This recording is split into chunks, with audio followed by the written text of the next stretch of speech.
Hello friends, మనం ఈ వీడియోలో ఒక టెంపుల్ గురించి తెలుసుకుందాం. ఇది ఎక్కడో కాదండోయ్, మన ఊరు మన పలమనేరులోనే.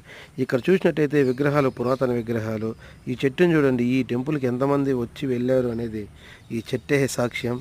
ఇక్కడ చూసిన మన బెంచీలను కానీ, ఈ దేవాలయం ముందు కానీ పౌర్ణమి రోజు అన్నదానం జరుగుతుంది. దానికోసం ఒకప్పుడు అమర్చినవి.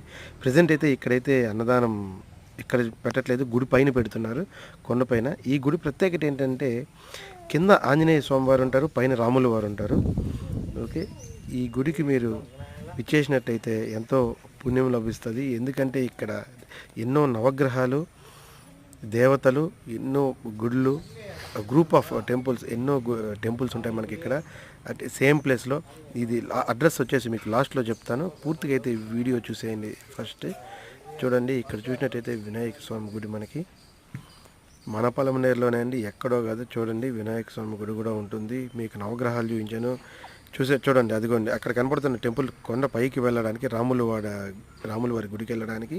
సో ఈ టెంపుల్ వచ్చేసి ఆంజనేయ స్వామి టెంపుల్ అండి. ఇదిగోండి, ఇక్కడ గార్డెన్ లాగా విగ్రహాలు, పిల్లలు ఆడుకోవడానికి, ఇంకా ఇటుపక్క ఉయ్యాల అన్నీ ఉన్నాయండి.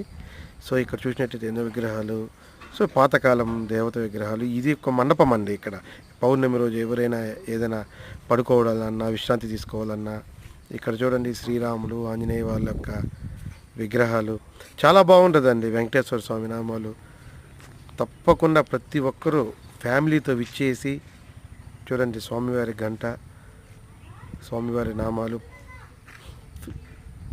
ఫ్యామిలీ ప్రతి ఒక్కరు వచ్చేసి పౌర్ణమి రోజు కానీ మామూలు రోజుల్లో కూడా ఉంటుందండి. మీరు అభిషేకం చేసుకోవాలన్నా ఇక్కడ పూజారితో మాట్లాడి చేసుకోవచ్చు. ఇది ఎక్కడో కాదండి, మన పలమనేరుకి 7 కిలోమీటర్స్లో ఉన్న మరుం గ్రామం లోపలికి ఒక 1 కిలోమీటర్ లోపల విలేజ్లో ఉంటుంది. తప్పక రావండి ఫ్రెండ్స్, విచ్ చేయండి అందరికీ దయచేసి.